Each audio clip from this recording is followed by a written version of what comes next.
Bismillahirrahmanirrahim. Assalamu alaikum. Growing up is not easy. No matter what part of the world you're growing up, there is a price that you have to pay. It's just that from place to place, the price varies. There is a series of emotions that you have to go through. There are seemingly new things that you have to add up. There are challenges that you have to accept, and then you are in the phase where you have to find your purpose, where you need to show the world your abilities.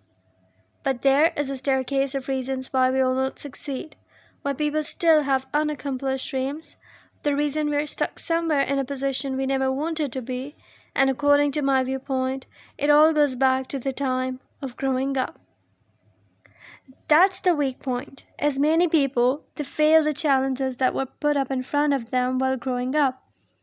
In my junior grades, I won several medals for racing, like book balancing, lemon and spoon, or just simple track run. I achieved first positions in all of them. But that victory was not to last long, because as I grew up, I developed fear. The fear of falling, which was not in my life when I was young. I fought, fall, stand up, brush off the dust, and be back on track without any fear. But as I grew up, I feared not just falling, but I feared embarrassment. I feared people. I feared that the huge amount of people around me will make fun of me. I feared I will let down my parents and their expectations. But that was merely the last time it happened. Now as I grew up, the price that I paid was several victories that I could have achieved, but did not just because of the fact that I thought much about people's opinion. Now what I think is that the opinion of others should only matter for you till the time they are supporting you. But there are several other hefty prices that people have to pay.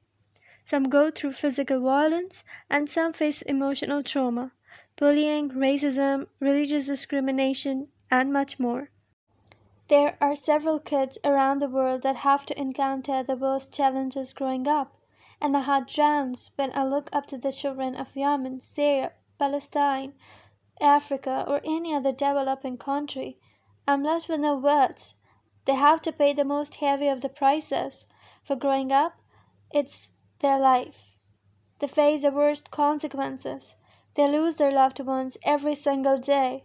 They give up on everything, their homes, food, water, education, all the very basic necessities of life, but still don't achieve the status of being considered as humans. They have scars of brutality on their bodies, and those who don't have physical scars, which might be like 5% of them, they were psychological scars. The matters that are of extreme urgencies are left behind.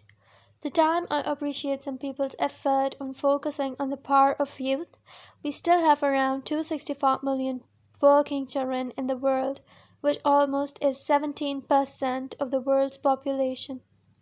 Well, if you ask me, it boils down to lack of education and poverty. But we need to understand that the key to combat poverty hides in education. Well, today I'm not going to go into the depth of education, but I would love you to know that you are not alone who is going through difficulties, who is having troubles growing up. Each and every single person went through it. The thing is just that don't let the troubles of today ruin your future. Not only the kids living in the places with worst atrocity, but even the kids living in an advanced country. All have to pay an equal share in troubles.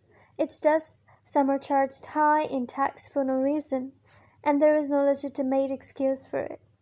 Just simply don't let anyone overpower you.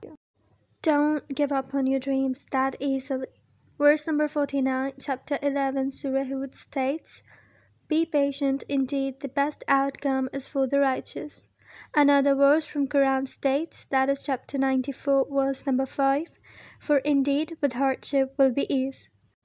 May Allah subhanahu wa ta'ala protect us all and keep us safe and brighten our futures. Jazakallah khair.